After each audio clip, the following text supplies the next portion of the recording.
Tamil Nadu, Kerala, Karnataka, Andhra Pradesh, Telangana, Punjab, Odisha demand fair delimitation. இந்த போராட்டத்தை ஆர்ப்பாட்டத்தின் வாயிலாக கூட மாண்புமிகு முதன்மை அமைச்சர் ஐயா மோடி அவர்களுக்கு நம்ம கோரிக்கை வைக்கிறோம். நாம் அந்த நேரத்தில் வேணால் நினைவூட்ட ஒரு அறிக்கையை அவருக்கு கொடுக்கலாம், அவ்வளோதான் செய்ய முடியும். ஆனால் நாட்டு குடிகளின் மீது அக்கறை கொண்டு பேசணும். இப்போ எத்தனை முறை போயிருக்காங்க. இப்போ நேற்று இந்த பிரச்சனை தொடங்கி இருந்தனா இப்போ நினைவூட்டலாம், பேசலாம்.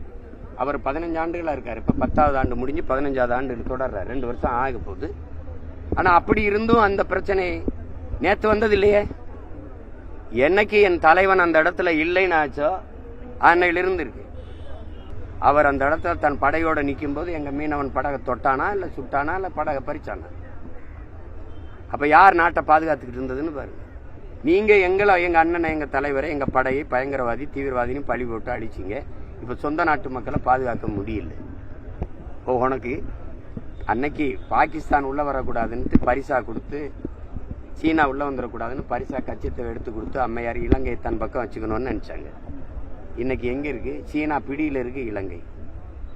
கச்சத்தீவுல கூடாரம் போட்டு உட்கார்ந்துருக்காங்க. சீன தெரு சீன மொழியில இருக்கு. இலங்கை எழுத்து 2வது இடத்துல இருக்கு. முதல் இடத்துல சீனா இருக்கு. சைனீஸ்ல இருக்குது. கடையில பெயர் பலகை முழுக்க சீனா அம்மந்தோட்டாவில் கடற்படை தாள அமைச்சு உட்கார்ந்துட்டான். 99 ஆண்டுக்கு 900 கோடிக்கு லீஸுக்கு எடுத்து உட்காந்துட்டான். என்ன பண்ணும்? தோள்பட்டையில் பாகிஸ்தான் சீனா இருக்குது. இங்கேயும் காலடியிலே உட்காந்துட்டான். எப்படி? பாதுகாப்பற்ற சூழலை நிறுத்தி வச்சுக்கிட்டு நீங்க என்ன போய் பேச்சுவார்த்தை நடத்துவீங்க? அது நான் சொல்லிதான் நாட்டின் பிரதமர் பேசணுமா? இந்த நாட்டு மக்கள் சிறைபிடிக்கப்படுவது, படகு பறிக்கப்படுவது, சிறையில் வாடுவது, இதெல்லாம் தெரியாதா? திடீர்னு தேர்தல் வரும்போது நல்லிணக்க அடிப்படையில் எங்க மீனவர்களை விடுதலை செய்யணும். நீங்க எந்த இணக்க அடிப்படையில் கைது செஞ்சீங்க? அப்போ அது எந்த இணக்கம்?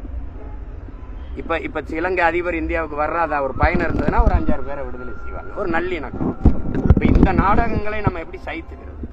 அதை நாட்டின் பிரதமர் நாங்கள் இந்த நாட்டின் குடிகள் என்று மதிப்பது, இந்த நாட்டு மக்களை இந்த நாட்டின் குடிகள் என்று நேசிப்பது உண்மையாக இருந்தால் என் மக்களின் வாழ்வாதாரத்திற்கு, அவருடைய பாதுகாப்பிற்கு, மீன்பிடி உரிமைக்காக பேசணும். அப்படி பேசுவாருன்னு நம்புறோம், எதிர்பார்க்கிறோம். ஒரே வழிதான், நாங்க வெல்வதுதான்.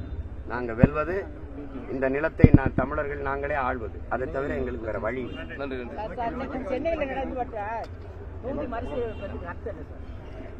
அது ஒன்றும் அர்த்தம் இல்லை.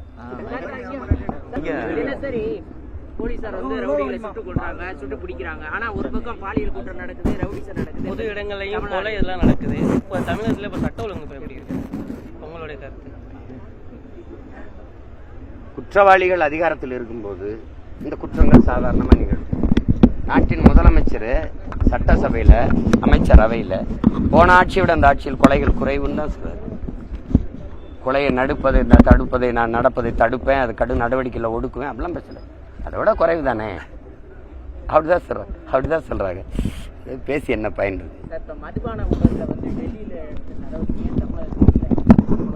அதை என் தம்பி அண்ணாமலைகிட்ட கேளுங்க.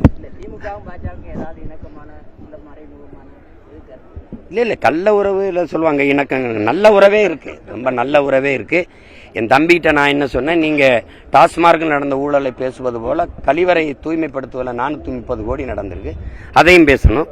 மக்களுக்கு விநியோகிக்கிற ரேசன் அரிசி, குடும்ப நியாய விலை கடையில் பகிர்கிற அந்த அரிசி ஏற்றி இறக்குனது, அரிசி மூட்டையை ஏற்றி இறக்குனதுல 950 கோடி இழப்புன்ற. நீங்க மூடையை ஏற்றி இறக்கும் போது 980 கோடி இழப்பவர், 1000 கோடி இழப்பவர் அளவுக்கு மூட்டையை ஏற்றி இறக்குவீங்களா? அவ்வளவு சிந்துவீங்களா? மூட்டையில கட்டி ஏத்தினீங்களா? கைகிட்ட எழுதி கொண்டு இறக்குனீங்களா? எப்படி ஏத்தினீங்க? இதையெல்லாம் எப்படி நீங்க சகித்துக்கிறீங்க? உலகத்துக்கே தெரியும். குவார்ட்டருக்கு 10 ரூபாய் ஏற்றி வித்தாரு தம்பி செந்தில் பாலாஜின்னு. 10 ரூபா பாலாஜின்னு சொன்னதே உங்களுக்கு தெரியும். அப்ப அந்த காசெல்லாம் யாருக்கு? அம்மையார் ஜெயலலிதா இருக்கும்போது 12 மணிலிருந்து இரவு 10 மணிக்குள்ள கடையை மூடணும்னு கொண்டு வந்தாங்க. மதியம் 12 மணிக்கு திறந்து நண்பகல்ல 10 மணி. ஆனா இப்ப விடிய கடைகள் திறந்து ஓடுதா இல்லையா? அப்ப இதெல்லாம் என்ன? டெல்லியில 150 கோடி தானே ஊழல் குற்றச்சாட்டு அரவிந்த் கெஜ்ரிவால். நடவடிக்கை எடுத்தியல்ல உடனே. இது 1000 கோடியா இருக்கு. அது மாதிரி 10 மடங்கு இருக்கு. அதே நடவடிக்கை எடுக்கல. இப்ப நான் போராடுறேன்னா இப்ப எனக்கு வலிமை இல்லை. என் தம்பியும் மீனவருக்காக போராடுறேன்னு சொன்னா எப்படி சொல்லுங்க? நீங்க எப்படி சொல்லுங்க? அவரும் நானும் போராடுறேன் மீனவருக்கான்னு சொன்னா நல்லா இல்ல. யாரை எதிர்த்து போராடுறீங்க? இப்ப டாஸ்மார்க்ல ஊழல் 1000 கோடி போராடினீங்க. யாரை எதிர்த்து போராடினீங்க? நடவடிக்கை யாருக்கு கோரிக்கை வச்சு போறோம்? நீங்க நடவடிக்கை எடுன்னு இப்ப நான் சொல்றேன். எங்க ஐயா மோடி போறாங்க, நாட்டின் பிரதம அமைச்சர், தயவு செய்து எங்க மீனவ மக்களின் வாழ்வினை பாதுகாக்க பேசுங்க அப்படின்னு ஒரு கோரிக்கை. தயவு செய்து நடவடிக்கை எடுங்க. இந்த ஊழல்ல ஈடுபட்டது யாரு? 1000 கோடி தானா, 1,00,000 கோடியா, எத்தனை 1000 கோடி என்னன்னு பாருங்க அப்படின்னு. சாராயம் விற்கிறதே குற்றம்னு நினைக்கிறோம், அதுல 1000 கோடி ஊழல்னா அதை எப்படி சகித்துக்கிறது அப்படின்னு நம்ம கேட்கிறோம். அந்த முறையிட்ட யாருக்கு வைக்கிறாங்க? பாரதிய ஜனதா கட்சியில இருக்கிற தலைவர்கள் யாருக்கு வச்சு போராடுறாங்க? Tamil Nadu, Kerala, Karnataka, Andhra Pradesh, Telangana, Punjab, Odisha demand fair delimitation. செய்திகளை உடனுக்குடனும் துல்லியமாகவும் தெரிந்து கொள்ள சப்ஸ்கிரைப் பண்ணுங்க.